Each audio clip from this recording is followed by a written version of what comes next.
is the wise man? Where is the scholar? Where is the philosopher of this age? Get down! Baltimore!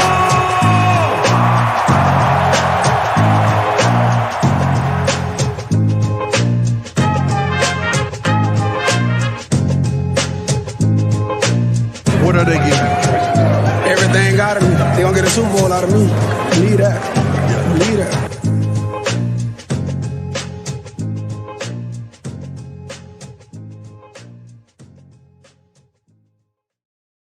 All right, welcome on back to another edition of the Baltimore Beatdown podcast. It is Sunday night, live from the JBS. My name is Jake Luke. I'm joined on my screen by Spencer Nathaniel Schultz, and we talked last week about how the Ravens season was over, and we kind of eulogized it then and there. That was, it turned out to be correct, but I guess we're kind of here to do that again as the Ravens drop 16-13 to the Pittsburgh Steelers and old Sheriff Roethlisberger. In overtime effort that was ugly throughout most of the contest. They wind up going to overtime with the Steelers. They get the ball first, don't do anything with it. Pittsburgh drives down with the clock dwindling. Chris Boswell kicks home a field goal that officially knocked the Ravens out of contention. It didn't wind up mattering because the Dolphins took care of their business at home over the Patriots. So it looked like the Ravens maybe had some skin in the game there with Jacksonville beating the Colts. But ultimately with that Miami win, the Ravens were officially eliminated with or without a win today. So they go out there and they lose, which is disappointing because the Steelers are now heavily in the mix to make the playoffs here. So Ravens wind up 1-5 within the division, 8-9 on the year. A very, very tough second half of the season overall. And I think similar to what we were saying last week, I feel like what we saw today, particularly on offense, was pretty emblematic of what we've been seeing for the past 6 weeks. But we were both at the game today. It was a Soggy Sorrows type of situation. Rain just coming down and just a light sheet for pretty much the entire day. Freezing weather. How was it for you, bud? You are muted. It was definitely a little bit soggy. It was a little bit spicy. It was a little bit mythical, and it was a lot of ups and downs, highs and lows. Like you said, emblematic of this season. It was quite a ride as the game progressed. It just felt like maybe we set ourselves up here with all the John Wayne Roethlisberger, the old Kevin Costner talk. This is our fault. I was trying my best to keep my mind from straying to the fact that I knew that at some point Ben Roethlisberger was going to have the ball with a chance to win the game. And it just felt like that was a destiny that had already been decided before it occurred. So it was fulfilled. Ultimately, Ben Roethlisberger finishes 17-10 in his career against the Ravens. And I'll give credit to Ben, man. He made a one throw to Pat Baby Rob Gronkowski Freiermuth on I want to say a 13-yard out beyond Tony Jefferson's reach that was right on the money. And it was like a game-winning throw kind of where he, hit a strike, needed to throw a nice ball. Jefferson had some decent coverage and it got put right in the perfect place. Steelers converted a big first down. I want to say on third down. I'll go back and look at that in a minute, but Roethlisberger had a couple nice plays there. The Ravens, dropped some interceptions. They did all of the things that they've been doing. They turned the ball over in the end zone. They were unable to convert in goal to go. They had a great defensive game and couldn't make and everyone sort of flipped out. John Harbaugh said after the game, very dejected, that they couldn't make the play. And everyone was looking to the offensive side of the ball, but it was both sides of the ball. It was over and over again against the Packers and against the Rams and against the Steelers 2 times and against the Browns and against all of these different opponents down this losing streak and really the second half of the season. Both sides of the ball have played admirably, have put themselves in positions to win. They have played well enough to reach the crux of games to win and couldn't make the play. The one play. Fourth down. Couldn't get the Steelers off the field. They convert. They end up winning on a 4th and 8. and offensively just couldn't stick that dagger in the end zone, instead throw an interception. And it's a 10-6 ball game. Steelers get the ball back when you could have been up, a touchdown, or been up 17-6 in a soggy, wet game. So in the end, it was this season. And it was Ben Roethlisberger walking out of Baltimore. We're not going to have to see that again, but it was definitely a special moment. There was a funny camaraderie in the stadium of Steelers fans and Ravens fans, both rooting for the Jags, watching the Jags just jag off and drum the Colts, which never could happen. Never, ever, ever could happen, according to everyone, never going to happen. But it was, it was a crazy day, and it didn't matter either way, because the Ravens wouldn't have made the playoffs, but they could have had that moral victory of beating Ben Roethlisberger, sending him out, and the Steelers missing the playoffs. To be honest, full disclosure, I didn't realize that it was full-blown kind of win and in for the Steelers with the way things played out. I didn't fully realize that until like the very end. So, the Steelers are pumped up. They're going to get to have their magical playoff ride with Ben after what they get today. So I hate the Steelers. I hate Ben Roethlisberger, but it's fun for them. They get to have that. It's a fun little storyline in the NFL, and feels like, there's some greater forces at hand. Maybe it's Vegas, maybe it's Roger Goodell, maybe it's God, but the Steelers felt destined to win that one, and Ben doing what he did and capping off his career that way. And I don't think anyone thinks they're going to be a Super Bowl contender, but they did it. They won. The Ravens couldn't get it done, 16-13. I don't know. And at the end, I was like, how did I not predict this score? How did I not know it would be 13-10 or 16-13? It just had to be that way. So it was a lot of fun as a game, highs and lows. I'm sure that people who are neutral in that game, I'm sure, obviously we're big Pardon My Take guys, Barstool podcast, Pardon My Take. I'm sure they probably fucking loved watching that game. It was probably an awesome experience for them. But in the end, it stunk for Ravens fans. It was cool for Steelers fans. And this season can finally lay down by the river and pass away. Yeah, it's over. It's mercifully over. I was talking about that a little bit on Twitter. How I was just ready for it to end, ready to turn the page, and I was all in on trying to win this game. I wasn't really like one of these guys that really wanted to worry too much about draft position prior to a game. But the way that it worked out, I think worked out fine. You made the point of John Wayne Roethlisberger. I think I find that to be a fun storyline. So I'm to be honest, like I've had my fun kind of poking the bear and railing against him a little bit, but I was served my helping of crow on that one. And I am, if I have to see one annoying team make the playoffs, let's make it an entertaining, annoying team like these guys who are, I don't think they're going to win the Super Bowl. So to allow this charade to go on for another week and kind of continue to have my fun with it, I'm okay with that. So that's fine. I didn't realize it was like a win and in thing for them either, but wound up being that way. I was sitting with a couple Steelers fans who were pretty pumped up, and it was. The energy was fine today. Actually, the only fight that I saw was between Ravens fans, which was odd. Somebody like dumping a beer on someone else. It was getting a little rowdy and strange, decadent and depraved in Section 528. But I don't know. I'm glad I got in there. Glad I got into the stadium after missing the last couple of weeks and seeing this team off the right way in just an absolute piss fest of freezing rain and just terrible football as far as entertainment value goes. So. It worked out that way, but ultimately, like what it came down to the last couple of weeks is what you were talking about there with the defense, just not being able to get off the field, man. Like that was the story of the game for the defense for me. 3rd and 8, 3rd and 7, 3rd and 10, 3rd and 11, 4th and 8, ultimately, is what kills you. You just can't get off the field in that spot. And like, for me, I know they're missing guys in the defense, but like, for me, the expectations are higher on that side of the ball because of what you're dealing with on the offense as far as injuries go, particularly to the quarterback position. And the fact that, to the John Harbaugh point, they weren't able to find a play in the last 6 weeks. You had the opportunity on 4th down against the Rams. You had the opportunity on 4th down today. Had a couple different opportunities to find a play on defense the last couple of weeks. He had a couple on offense a few weeks before that, and just ultimately did not work out. But yeah, I mean, to a lot of people's point, it's probably for the better because just like the Steelers, I don't think this team would have done much in the playoffs. So they're locked in now at the 14th pick in the draft and going to be getting some guys healthy, hopefully next season. But a little bit, of course, one last kick in the nuts as we leave 2021.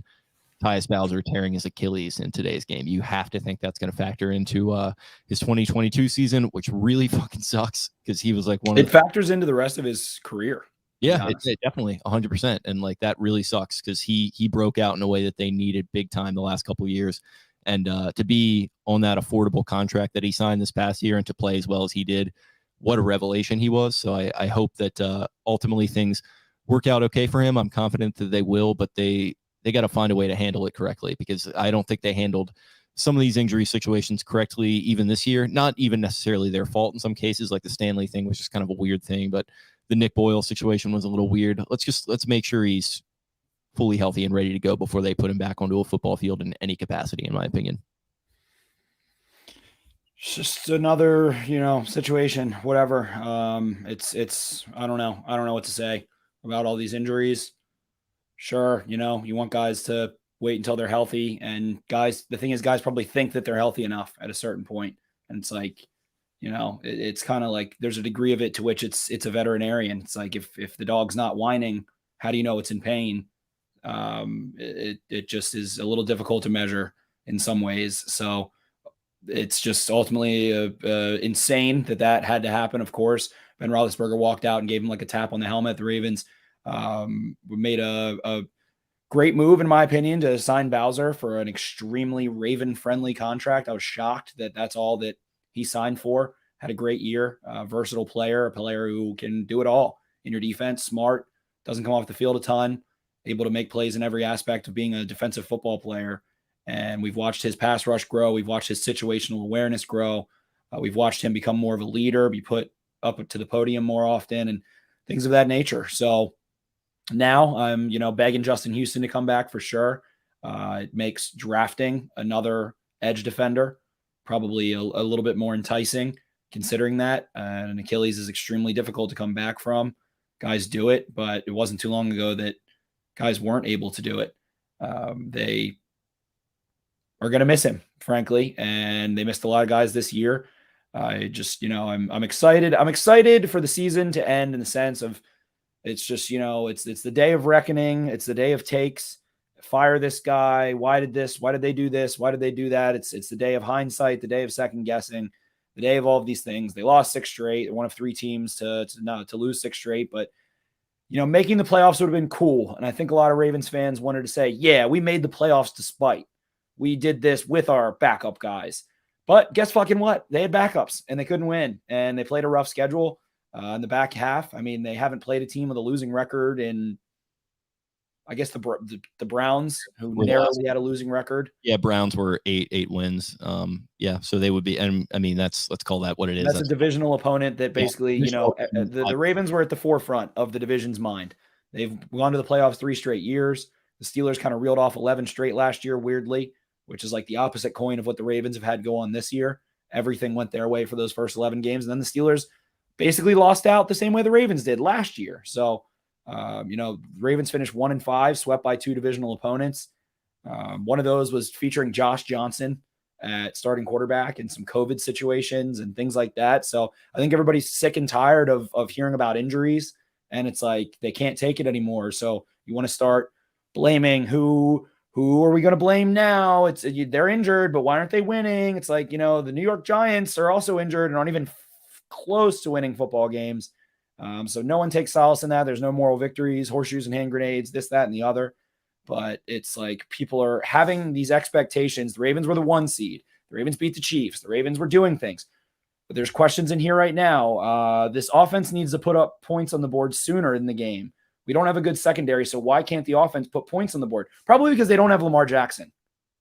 Probably because their entire offense in Lamar Jackson, who is a special player at that position, is out.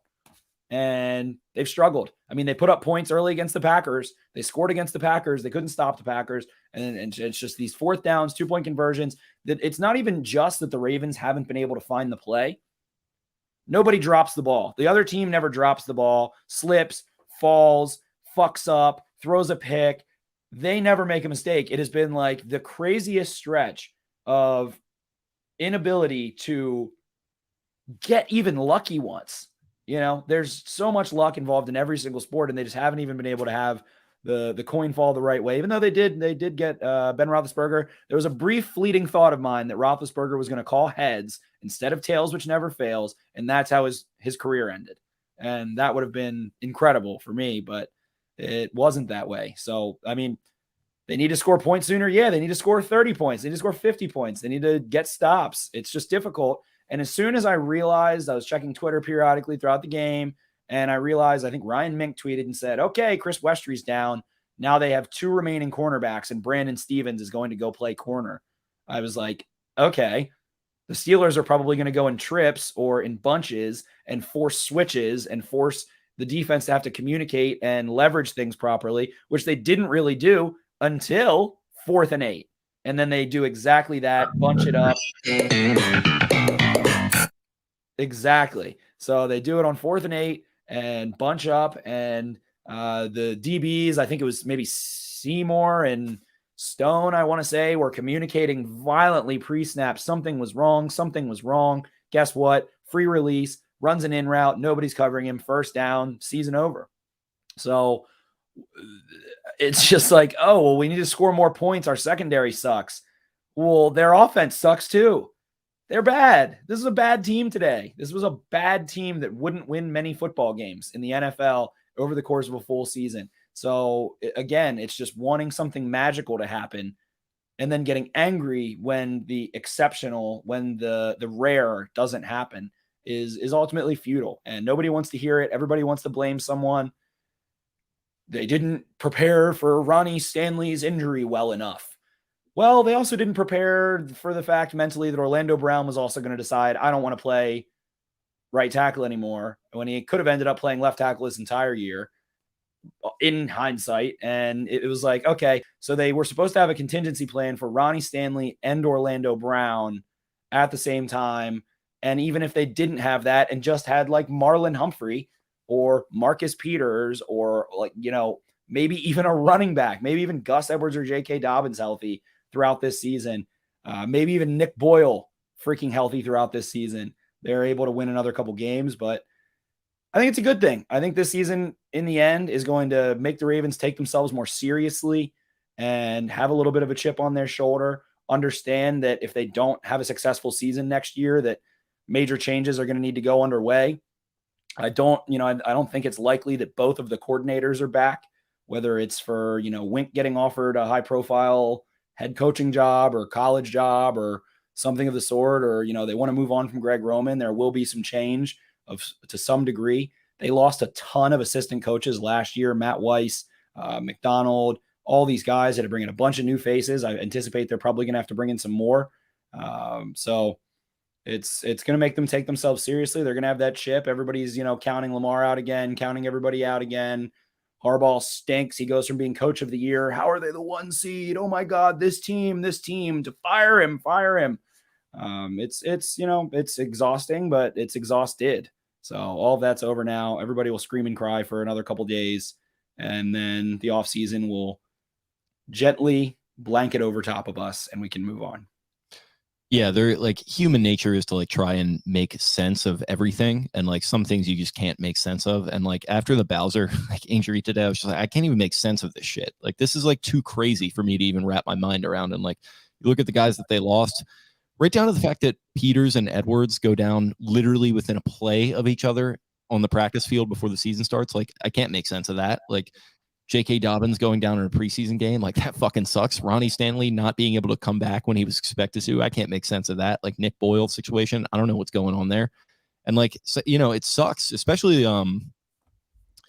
like when I was talking to Glenn Clark a couple weeks ago, and he said like, when you're in the radio business, like your job is not to be right. Your job is to sell ads and get people to listen. And so like his whole point of view on it, basically saying to me was like, well, I don't really want to operate like that. I just want to be like a normal person and see things rationally. And so for me, kind of looking at it rationally, like weirdly, the only thing I can do is just put my hands up and say, I don't know what the fuck happened. Like, it's just like, bad luck. It sucks to say. We've been saying it for a couple of weeks and a lot of people don't want to hear it. And I get it. And like, they should have won against the Rams. Like they should have won that game. They very well could have won today. But it just feels like they got a little bit lucky to start the year, and it feels they like were an inch and a half from beating the Steelers earlier in the season. Yeah, and it feels like the scales kind of tip back their way a little bit in that regard. They get lucky to beat the Lions on the road. They get pretty lucky to beat the Chiefs. They get pretty lucky in some respects beating the Vikings. Like this stuff kind of wound up evening out ultimately, and I don't think it would have if they hadn't even had close to the amount of IR bound starters and all this kind of stuff. Just crazy shit happening to them. You mentioned some of the coaching losses. I think those are having a game with 10 COVID players, 10 right. guys out with COVID. Right. And it's like a lot of this stuff is happening to a lot of other teams, but I'm not sure it happened all at once in sort of the tidal wave kind of way throughout the entire season that it did to the Ravens. I mean, and yeah, maybe I am just like making excuses or doing whatever, but the way I see it, like I'm just calling it like I see it basically. And like this team was just from start to finish, it just felt like the universe was working against them, and they were able to win at times and produce some really memorable moments in spite of that. Like that Bears game, I felt pretty checked out going into that, but you know what? Tyler Huntley went out there and he got it done in the end. And he played a lot more football than he probably expected since then. And he had his moments, but he wasn't able to get the wins in the way that he was on that day. Like the magic just kind of wasn't there for him in the way that it wasn't for this roster in a lot of different ways in the second half of the year. So 6 losses in a row, that's not okay. It's not acceptable, but like Harbaugh's not getting fired. So like if that's your argument, you should probably like move on from that because it isn't going to happen. Roman and Wink, to your point, like I have no idea what's going to happen there. But I do feel a little uncomfortable like with all the Roman slander because it is just so easy to forget like what he's dealing with on that side of the ball. Like, I mean, we can't gloss over the fact that he lost his starting quarterback and was down to a third stringer for a very critical game on the road. And, this offense didn't look great, but they still moved the ball pretty well. Their problem was they didn't score enough touchdowns. And ultimately that's what got them. But to me, the difference there is there's no Lamar Jackson in the game. I feel like Lamar Jackson is kind of the difference between making those big plays in the big moments, scoring touchdowns versus not. And I think we ultimately, learned who Tyler Huntley is, and that is to say a decent young backup who's, got some learning to do and can come in and win a couple games for you in a pinch. But as for the discussion of him being like a long-term starter, either here or elsewhere, we should probably table that for now, I think. So we learned some things, but ultimately there just isn't even that much you can learn about this team, I think, because of the fact that they were so decimated. But I also do find myself feeling relatively optimistic because I feel like they're in a good spot as far as getting a lot of guys back healthy. I know there are a ton of decisions to make salary cap wise and all that kind of stuff going into this offseason, but I think they're set up pretty well, man. They'll probably have some cap space to work with. They're picking 14th overall to our point, 2 third-round picks, five fourth-round picks, I think. So I'm glad it's over, and I'm glad we can kind of move forward into that side of things. And I'm usually not that type of guy. I'm usually like I try to be as in the present with the regular season as I can. But the last couple of weeks, man, it just felt like life threw the last punch a little bit too hard at times, and I'm just ready to move on. Yeah. The season ends. People, the Roman. I just think looking back through this game, there's the two big Roman moments are why not run the ball in the red zone. So we look, the 2 times the Ravens made it down there were the drive started with 1:46 left. The Ravens had the ball with 45 seconds left at the Pittsburgh 7. They ran a little boot to Freeman, who got tackled inbounds, and then they called a timeout. So it's 2nd and 6. And I guess the only way I think that's where Freeman got hurt, actually. I think the only way you're kind of comfortable running the ball down there is if you maybe try to spread them out and run the ball. But guess what? They're not going to fall for it. They are going to have 2 high safeties because you're in goal to go. So you're going to try and have your safety split the field in half. And then you're going to have 2 inside linebackers, and they're going to be able to fill the run. And you don't have Nick Boyle. You don't have Pat Ricard, who the Ravens spent a lot of money on those 2 players for their blocking ability. and neither of them could go today. COVID, and Boyle is like, Ricard is like injured with COVID. So it's like they weren't able to be comfortable there because defenses don't have to respect the fact that you can throw a ball over their head anymore. So they're going to put a guy in every gap, which they did, which is what the Rams did last week. And if you want to go run into a wall down there, that's fine. Freeman got hurt. So you're like, all right, whatever. They also were up against the clock. Could they have run the ball? Sure. If they didn't score, would that have made you any more or less happy if they got 2 yards on 2nd and 6 and it was, up against, call timeout? Then it's like, why are you running the ball? You don't have time. And the only other time they had the ball down there, the drive went, I believe, where's this interception? The drive went, golly, son of a bitch. Where's this? Whatever. It was literally 7 straight run plays. It's, I think, 1st and 6 or 2nd and 6 from the 6. And they throw one pass, which looked like a pylon concept, which is where it's just crossers, but it's in the end zone. And instead of attacking vertically, you have Andrews on the right and Bateman on the left. This is something they've run a few times. They ran it. My most favorite one was Lamar's first start in Kansas City. John Brown scored a touchdown on it for a go-ahead touchdown. You line up on opposite sides, and you have the crossers cross and run at the pylon instead of over top so that you have more room to work in the end zone to float the ball over top, and then the receiver can work backwards. So they ran that, and then Andrews broke upfield instead of running towards the pylon, and Bateman sat back down and ran back across and broke free. 4 defenders converge on Andrews, and you basically scheme open Bateman wide open, and Huntley just flings it into a quadruple covered Mark Andrews for an interception. So could they have run the ball a couple times and maybe you're able to do that? Sure. But it was like every time you've done that the last couple of weeks, you've gotten defeated. Maybe you can run, the Chiefs' little shovel pitch. And then guess what probably happens? It'll like fucking hit off of Josh Oliver's butt and get intercepted or something stupid because you're running with a backup offense for the most part, aside from, your receivers and your star tight end and 2 of your linemen. Other than that, it's a shit show. And you've got Patrick McCary going in and out. Alejandro Villanueva is your left tackle. So they're able to scheme open a couple things and have a couple nice runs. But in the end, it's like they have not been able to score down there. Scoring down there is really hard. You got Cam Hayward and Alex Highsmith and TJ Watt and all these fucking beasts up front for the Steelers. And they're not good against the run, but if you go look at what they do in the red zone against the run, it's really good. It's good situational football. And that's why yards don't matter. They ran for 240 yards today. Murray busted one. Finally, someone busted a long touchdown. Finally, it felt like that was not the they're going to win moment, but it was like, oh my God, this game is going the right way moment. And I don't know, man. It's just like, no matter what they call, no matter what they do, it doesn't work out. It doesn't turn out. Like Harbaugh said, they just can't find a play. And everybody wants to blame someone, so they want to blame Roman. And it's, I don't know at this point. I don't know what to say. Fire him, sure. Go get someone else and then scream about that next person. Ravens fans have screamed about the offensive coordinator every single season, aside from the Gary Kubiak year. Ravens fans have hated every year of every offensive coordinator for 20 years, aside from 1 year of Gary Kubiak.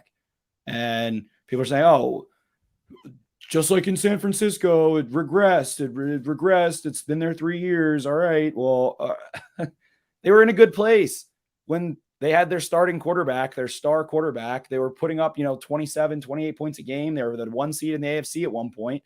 And like I said, early in the year, you got to temper expectations because they're starting handicapped already, and it's just going to get worse. They're not just going to stay completely healthy the entire year, and it just got worse. So I don't know, man. Huntley was throwing some lollipops today. They couldn't really throw the ball effectively. The one nice pass he had was like a moon ball to Mark Andrews where he was so open and he had so much room to the sideline that Huntley was able to just over top and throw a teardrop in there. But other than that, there just wasn't a lot of special out there. And it's why we appreciate Lamar Jackson, because he went, 45 touchdowns without throwing a pick down there. And they scored at such a high rate. They punched the ball in at such a high rate. And everyone's like, why doesn't Roman run the ball down there? Everyone hates Greg Roman because all he wants to do is run the ball. And now you're complaining that he won't run the ball. It just makes me, I feel like I'm on crazy pills. He would love to just be able to impose his will. That is how they've constructed their roster. Gus Edwards, J.K. Dobbins. They invest in tight ends and fullbacks and all of this shit. And it's like, what do you think he wants to do?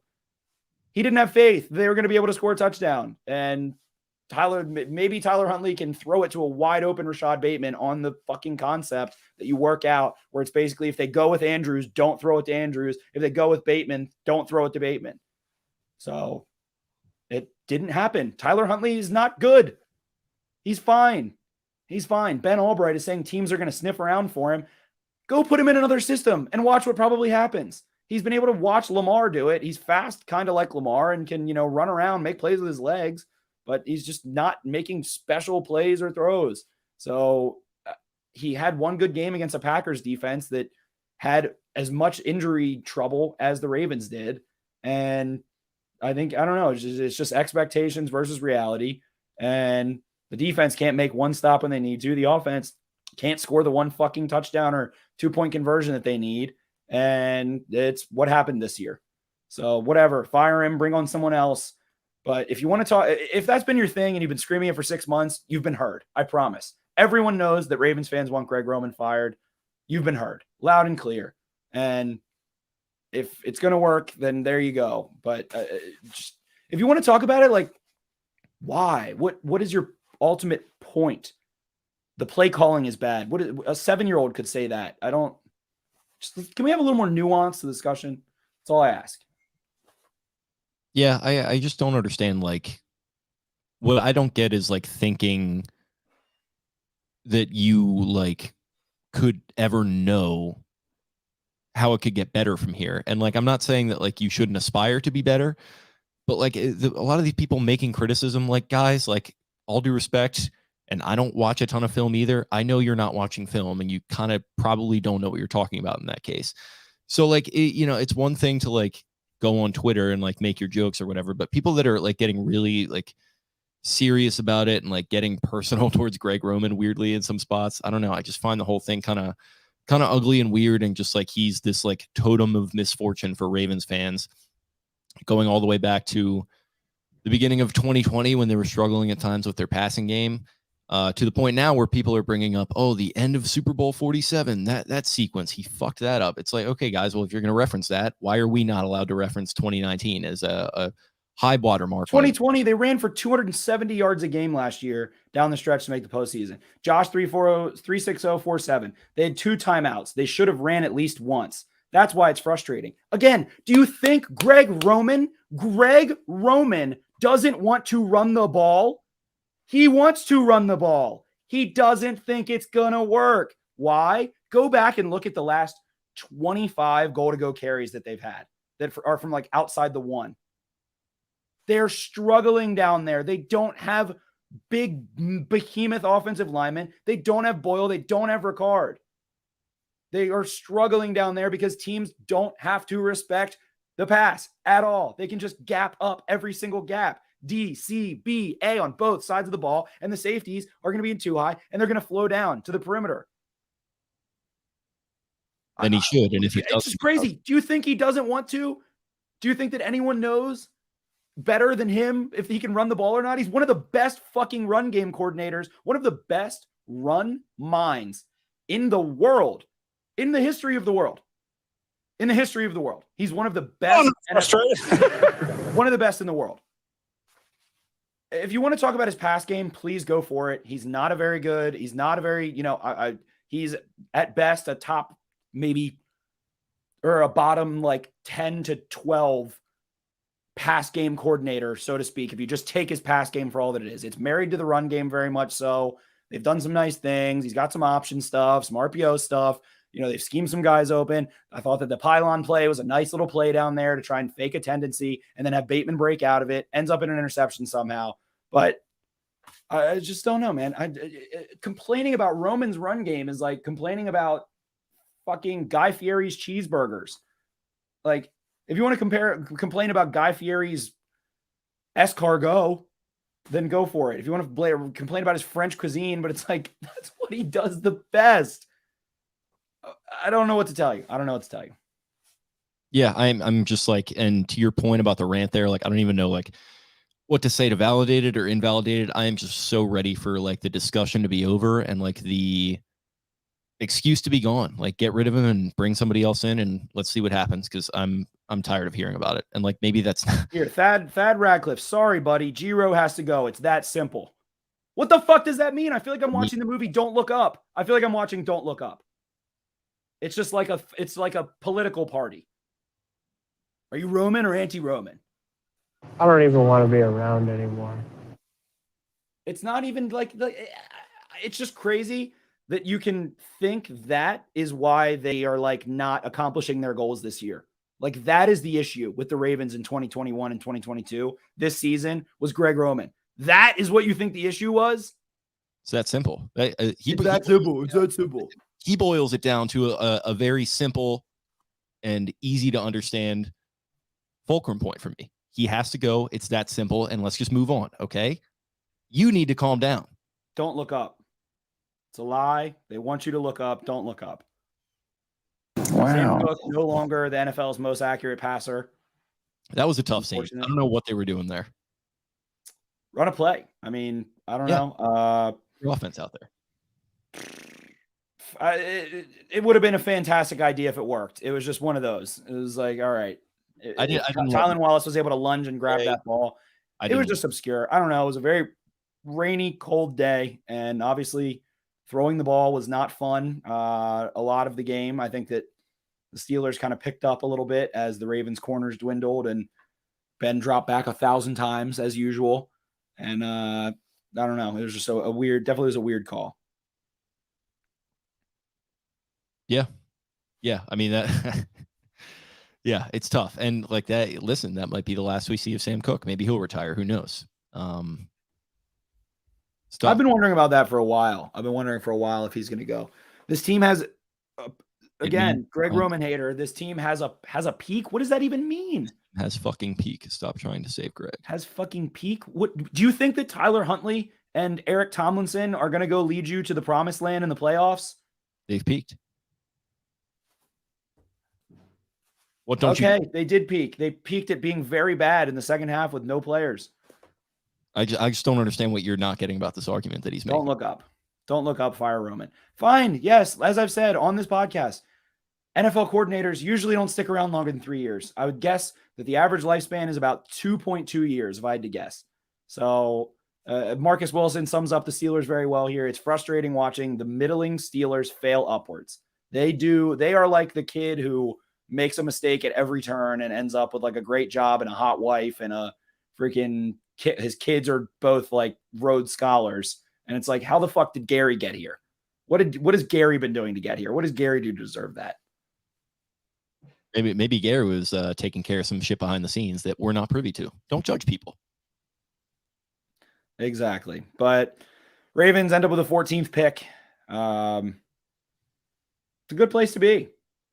It's a good place to be. Very, very high pick in the history of the Ravens franchise. In John Harbaugh's tenure, I believe that's the second highest pick they've had. Yeah, it's the highest since Ronnie Stanley at number 6 in 2016. It will be a fun draft season, fun draft coverage. They have a lot of questions. Calais Campbell debating retirement, obviously. I think that's a major. Can I say something real quick? Yeah. This whole Sauce Gardner thing, there is a very clear and inherent cool name bias going on right now. If this that's 100%. Smith, we would not be having this discussion. We would not even be having close to the amount of dialogue if his name was fucking Dave Brown. Like, come on, guys. This is so obvious. It's right in front of our face. I'm sure he's good, and I'm sure he'll be an option for him, but let's calm down with he's the next fucking, Dion. Like, come on. I 100,000% agree with that. I do think he's a very good player. I do think he is a first-round corner, but it is 1,000% a name-induced bias. Which is, it's a great name. Like and listen, I would love to be able to have a young gentleman named Sauce playing for my favorite team. But let's just come on, guys. Let's not zero in on him right now. There's plenty of other good prospects out there. He also does fit the Ravens prototype at corner. I was trying to think of a cooler word, but prototype. He's long, strong, down to get the friction on. He's like 6'3", 205. He's basically like a Jimmy Smith type coming out. Very fluid, very natural. He can make plays underneath. And we'll get into all this stuff in the coming months, but it's like he's a great corner, but we have so many bigger needs. Well, okay, so draft a bad player at the position that you need. Just I'm not ready. I'm not ready. Draft season starting this second is not ready for that. We haven't even hit the Senior Bowl yet, but yeah, this one stings. But at the end, it was like a dog kind of getting put down instead of suffering in the end, because then we would have had to go home or rush to a bar and watch the Miami Dolphins beat the Patriots narrowly at the end of that game. And it would have been cool to see the Ravens take out Big Ben and send him home packing. But the NFL is going to get the advantage of being able to hang on to that last ride. There's nothing that the NFL loves more than last rides, than announced retirement runs.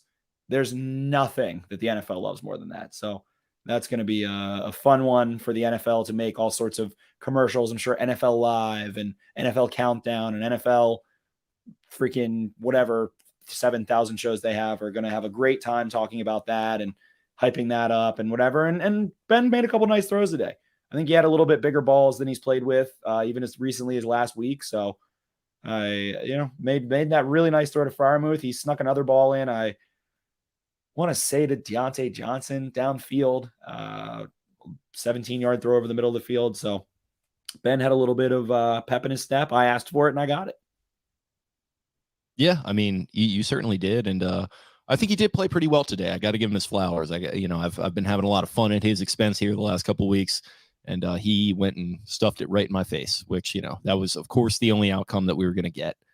So yeah, here we are. They finished the season at 8-9, and the Steelers will be dancing most likely. But like I said, we can continue the John Wayne jokes and kind of have our fun watching them lose in the playoffs. So that'll be good at least. Low point of the day, or most angry point of the day for me, easily TJ Watt doing his kick down the door after a botch snap. He does that after he's involved on any play. It's like, dude, you got to like holster that and use it at the right time. Like he's very much JJ's little brother. Like they drink milk, take HGH, and do celebrations. It's sick. Yeah, and they always know where the camera is. Always playing it up, and I am very glad that he did not get the record. Let's just say that. Unbelievable. Unbelievable just performance by him, just kicking down the door. I really, really hope someone makes a supercut of all 22 and a half of his sacks, because I will say, very athletic, tremendous tester. He had like the classic, he's white, so that makes him like a gritty guy who wasn't gifted when he has a 40-inch vertical, runs 4.6, and is like a fucking freak athlete. So that was always fun. But I swear it is like all of his sacks are over 3 seconds or over like 3.5 seconds. He'll get his way to you eventually. He'll chase you down and grab you by the ankles. And it's just like, Ravens fan complaining about TJ Watt, but boy, oh boy, I don't enjoy watching him play. I will say, let's get some sack production out of this defense next year. I understand that there are like schematic things that, the sack totals don't matter as much. That's another discussion that I'm tired of. And frankly, I want to see more sacks. I'll say it. I know there, like I said, that there's reasons why Wink's defense, funnels, certain plays certain ways, and he's not always trying to go for sack totals necessarily. But how about you be a good defense and you get more sacks next year? That's what I want to see. That's my New Year's resolution for Wink. Find a way to get more sacks out of these players, and you're going to get Oweh back and fully healthy for a sophomore season. So I'm confident it'll happen, especially because of the fact that he probably can't go much further down in that total. I think Tyus Bowser, what did he lead the team with, like 8 or something? So we can do better in that department is what I'd say.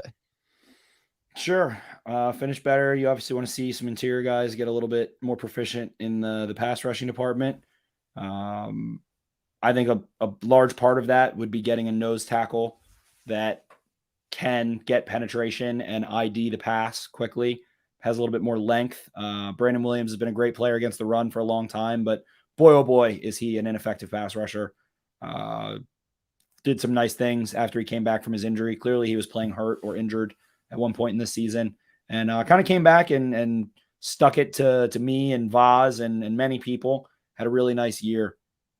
But I think getting a nose to be able to be in those first and second down situations and win a little bit quicker and have more length and be able to be a little bit more of a finisher goes a long way.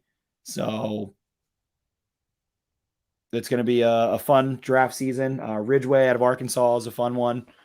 And obviously a lot of people like Jordan Davis, I think, just like Derek Brown, has a little bit more pass rush upside than people like to give credit for. It's like, what are you being asked to do versus what you can do? So I think that would go a long way. And finishing better, man. I mean, Matt Stafford looked like he was prime Ben Roethlisberger last week. And Stafford's a tough dude, but like he was reeling out of some sacks. Bowser got the strip sack on him after Stafford like submarined him and flipped him up over his head. So finishing a little better, finishing under control. I will say Patrick Queen definitely missed some tackles today on the final and at some crucial moments. I thought he had a really strong game up until the last couple plays or the last couple drives, pardon me. Missed a big tackle on Pat Freiermuth. Najee got the best of him one time. The Freiermuth one was tough. Freiermuth's been a beast, but he definitely had a little bit of an over pursue there. Didn't break down, didn't get there.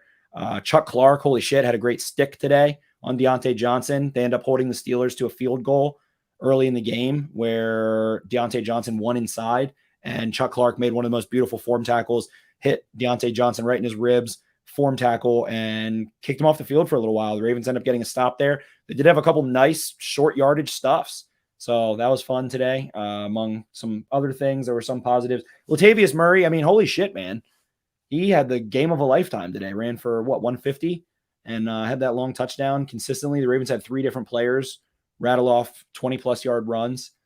So I think that's why a lot of people get frustrated not being able to separate the fact of like how condensed defenses are and what they want to take away when you're at the 30 or when you're at the opposing team's 5-yard line. But Davis Murray, awesome day. I enjoy watching him run when he gets holes because there is just not a thought in his mind other than hitting that hole.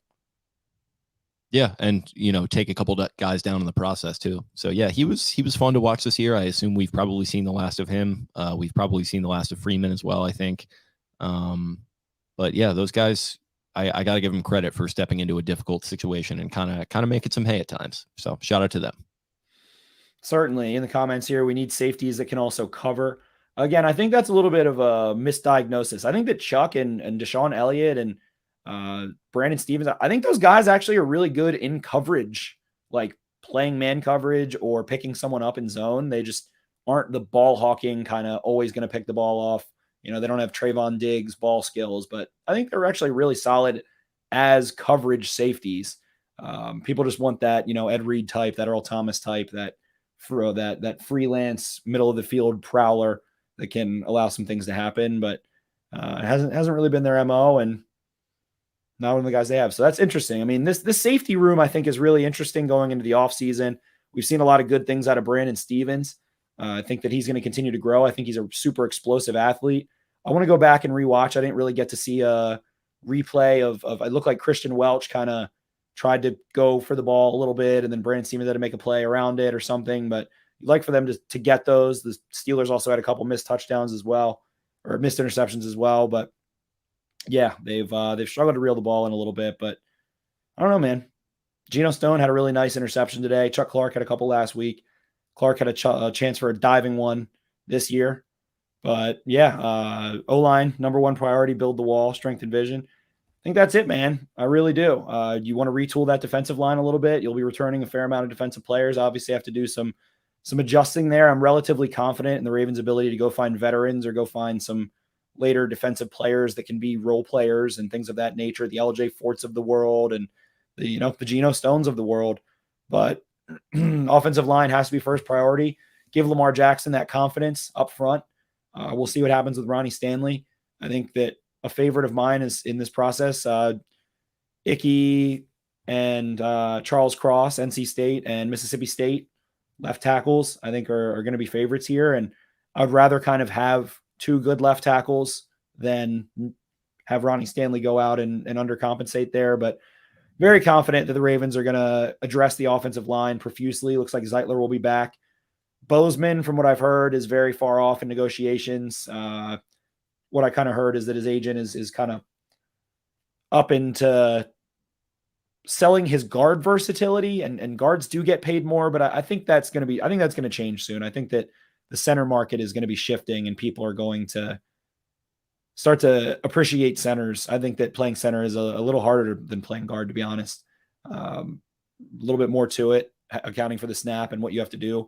And I think that if you're a good center, you're probably a good guard. So I do think that is a thing. Whereas I don't think being a good tackle makes you a good guard necessarily. So going to be interesting to see what happens with this offensive line. But other than that, I mean, receiver, got to think they're pretty set. People were, screaming for Prochet. You want to see Tylan Wallace get some time. But I think they're set at receiver. Tight ends, we'll get Boyle back. We'll see if they add somebody else. I could see them trying to add, Jake Ferguson out of Wisconsin or something like that. Someone who could be a little bit similar to Andrews, give you some fun. A little bit of Ertz and Goddard or something like that. A little bit of Hurst and Andrews even. Could see that being an addition, someone that can help in the blocking department. Pat Ricard is a free agent and has been dealing with a lot of injuries. So a lot to change. But again, give Lamar Jackson an awesome offensive line. And I think this Ravens offense is going to prosper next year, whether it's Roman or someone else calling plays. Yeah, I agree. I think I'm looking forward to it. I mean, especially with all those mid-round picks that they have. If they want to move up, they can do that. If they want to maybe try and flip that for an asset along the offensive line, one of those, you're talking about people have had their complaints with EDC, but you're talking about a guy who's flipped 5th round picks for, starters and really star players at times. So, if you find yourself in a spot where maybe there's some veteran offensive linemen available and you say, hey, let's have you dump that salary. We'll flip you 1 or 2 of these 4th round picks, whatever it might be. There's an option in your pocket.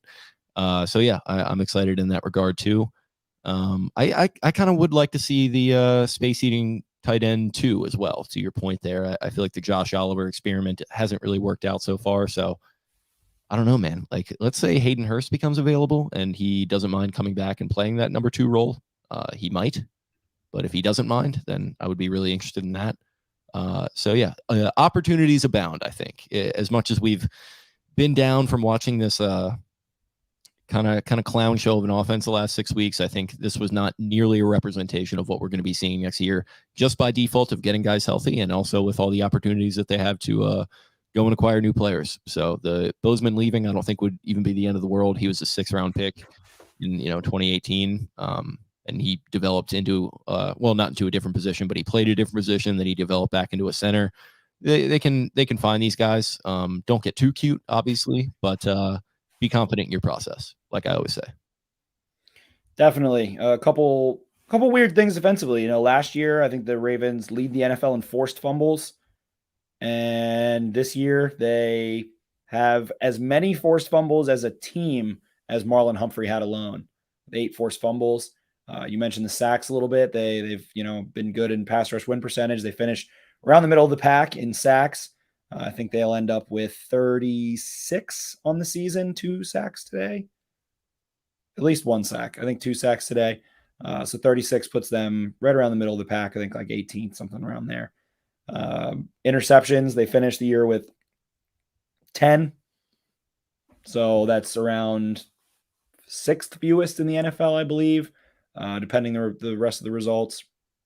Defensive touchdowns, they only scored 1 this year, which came last week, which was kind of a whirlwind and was exciting. So yeah, just in general, I think they just they dropped interceptions. They couldn't quite finish sacks. It was a very strange year defensively. The punch outs, prospects, Providence, where did the punch outs go? They're still punching at the ball. I think the teams are just hyper aware of how good the Ravens were at it and limiting those opportunities.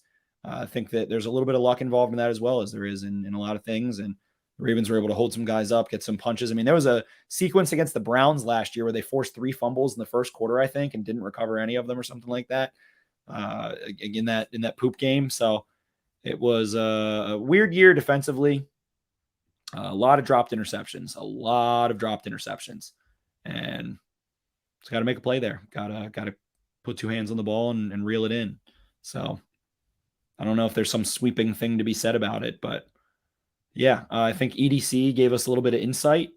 I'm very curious about Marcus Peters' situation coming back from an injury. I feel like he truly, this is just bullshit, but I feel like he truly does love Baltimore. See him the last 2 weeks, hyper involved on the sideline. Cool moment was Chris Westry, I think, was set to cover Deontay Johnson. Looked like kind of on an island. And you see Peters just screaming to Westry. I think he was telling him to get inside leverage and then play an out. I don't know. I can't quite read lips, but it looked like we saw Westry move inside, and then it prevented him from having to speed turn. He made a tough angle and ended up being an incompletion on third down. And you see how animated he is. I can't speak for him. I don't know. I can't speak for the Ravens, what they want, but it feels like they expect, maybe a pay cut or a restructure, as they call it, or something of the sort. So I'm curious there, but I think a lot of insight was given by the fact that they were trying to acquire Xavier Howard. And in the grand scheme of things, I mean, Xavier Howard probably makes them a playoff team, and maybe they even just beat the Dolphins and nothing else changes, but that probably makes them a playoff team there. And it probably was for the best in the end. Keep your picks, keep your money.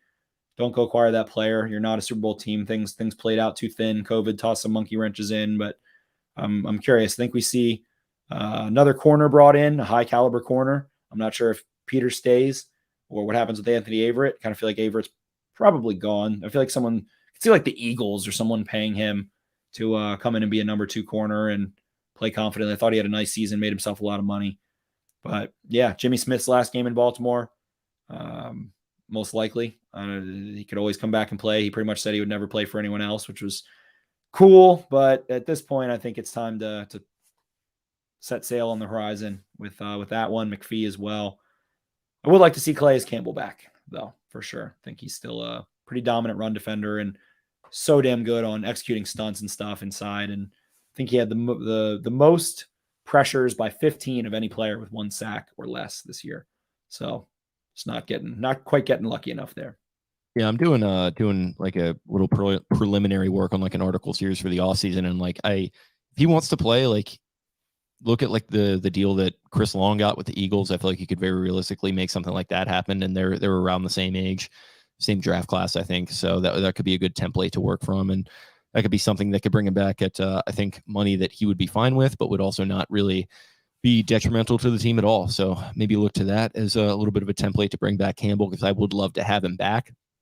Still playing good football, and really he's the face and voice of that defense right now. Like, I know we've talked about maybe a little bit of a leadership vacuum there since Sizzle left, but it really has been him, to his credit. Like, he was out there screaming his head off before the Titans playoff game last year, and they go out and they get their first playoff win in many years. And I think his leadership is a part of that. So I would certainly love to have him back. I agree. You could tell that he was hurting a little bit as the Ravens wilted, and his last game was in vain in a sense. You could just kind of see the facial expressions, and this, they were showing some close-ups of him. And as the Steelers progressed and were able to convert on that 4th down and stuff, you kind of just see. And then apparently he was just hanging out on the bench in the stadium for a long time, came to the Ravens to try and get a shot at a Super Bowl. And last year, 2020, I mean, man, 2020 was a wild season in itself. So this has truly been a wild ride. These last couple of years, this season has just been inexplicable. 1-point losses, 3-point losses, 2-point losses, 1-point wins, 2-point wins. The way they beat the Chiefs, all kinds of stuff. The Chargers come to town and they just absolutely eliminate a team that many had as a dark horse Super Bowl team at that point in time, and kind of expose some weaknesses that they had. And comebacks, Colts, Vikings, Chiefs. I mean, all these crazy games from start to finish. The season really kind of ended the same way that it started, which is crazy to say. They start in Las Vegas, lose that one in overtime. Kind of a disappointing loss there. Couldn't quite get it done. They tie the game up, or they actually scored a go-ahead field goal, I believe. Then Carlson comes down and bangs a 56-yarder to send it into overtime like a madman. And things eroded from that point. And they lose in overtime to start the year. They lose in overtime to end the year.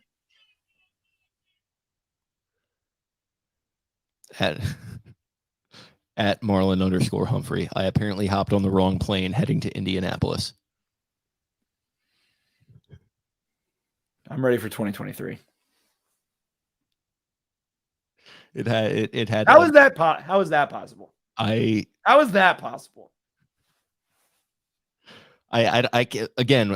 can't make sense of him. Private plane? It looks like looks like it's public.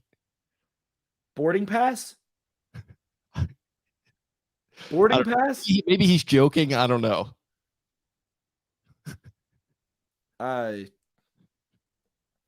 Whatever, man. Thanks, Marlon. Oh, God. All right. Well, anything else?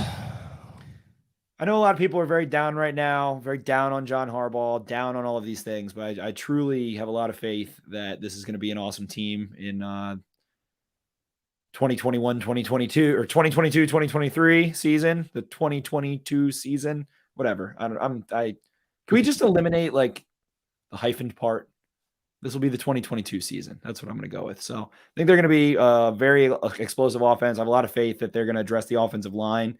I think that they've reached a boiling point after some things went awry in 2020. They thought that they were going to be fine. The Ronnie Stanley situation gets miscalculated and ends up kind of biting them there. McCary is a nice little silver lining, turned out to be a nice tackle that's capable and can be a swing tackle and play all up and down the line. But Juwan James, that's a scratch off to me. Maybe he ends up being capable. Wouldn't count on that. Wouldn't count on him being able to stay healthy. So I think this line is going to become a good line. I think the Ravens are going to invest mainly there. You've got all the other pieces in place offensively. Hopefully Dobbins and Edwards can come back healthy, and Boyle's going to be able to come back and look a little bit more like he did previously. And I'm excited to see what this offense can do. I'm excited for this offseason. The Ravens have a pretty high draft pick. Like we said, the second highest in the Harbaugh tenure. They have a shitload of day 1 and 2 picks. So I guess as well as the 4th round, which is day 3, but whatever. So they have a ton of top 150 picks. Going to be a ton of fun.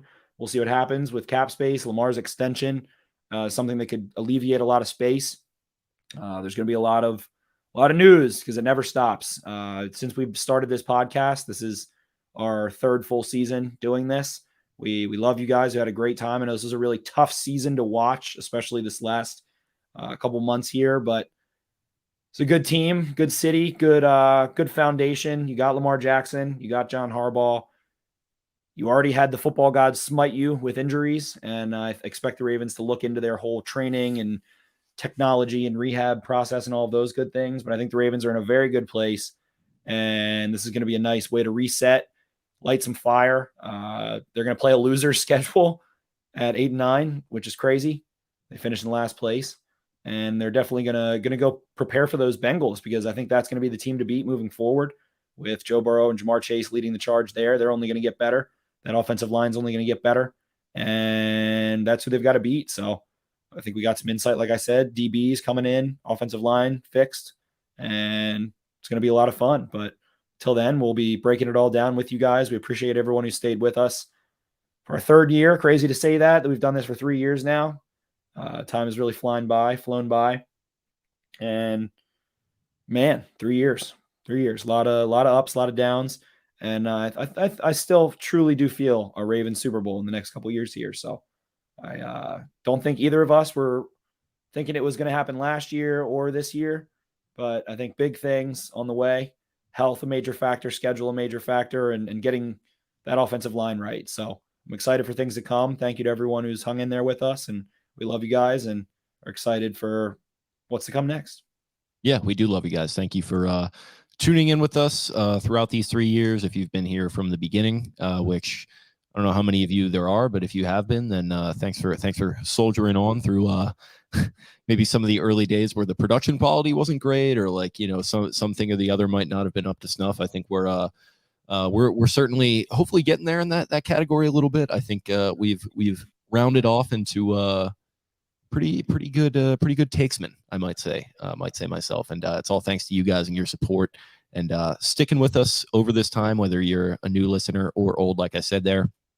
And this was a frustrating year on the field, but it was very fun from a podcaster's perspective, as it always is. And this is going to be a very very fun offseason, I think, with a lot of moving parts, a lot of capital for this team to work with, and for our meme god at GM to hopefully take advantage of. So we're looking forward to it.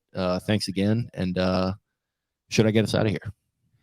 Yeah, I like what, before we get out of here, I like what Josh said in the comments here. 2022, if they make the right moves, they have the killer instinct of early in the season and the dominance of 2019. They nixed all of that, incapable of throwing the ball downfield, comebacks, all that stuff. I mean, they went crazy early in the season, and it's a shame things fell apart. But yeah, that sounds like the cream of crab and the Maryland crab soup combined into the Maryland crab Arnold Palmer soup. So I'm excited for that, and get us out of here. Thanks, as always, for listening, guys. We'll talk to you later in the week. Of course, we're going to keep this thing rolling. Not really sure what we're going to talk about yet. We'll probably do some sort of end of season type stuff over the next couple of weeks. So maybe it'll be. Let's get some interviews going. We'll get some interviews going and some people to come in. One final thought before you fully get us out of here. Scott Hansen really struck me today. Looks so much like Ryan Tannehill. I think they might be separated at birth. That's a good point. Yeah, they do have kind of the square, sort of pronounced jaws. The head sort of shapes that certain way, and two Caucasian gentlemen of a certain build and a certain appearance. I don't know where I was going with that. All right, get us out of here. Yeah. Thanks as always for listening, guys. We'll talk to you later in the week. Like you said, we're going to get the offseason fully pumping, interviews, offseason content, all that good stuff. So appreciate it. Follow us on social media. In the meantime, you can find the podcast at Podcast Beatdown on Twitter and at Baltimore_Beatdown on Instagram. You can find me at Jake Luke on Twitter. That's LOUQUE. Spencer is at Ravens 4 Dummies. That's the number 4 in the middle there. And also head to BaltimoreBeatdown.com for all of our sites. Great written content, including from us two, yours truly. See you guys later. Once again, disappointing season, but it was fun as always. And hopefully you're having a better Sunday night than Marlon is on a plane full of Georgia fans. But until then, we will talk to you. See ya. Arrivederci.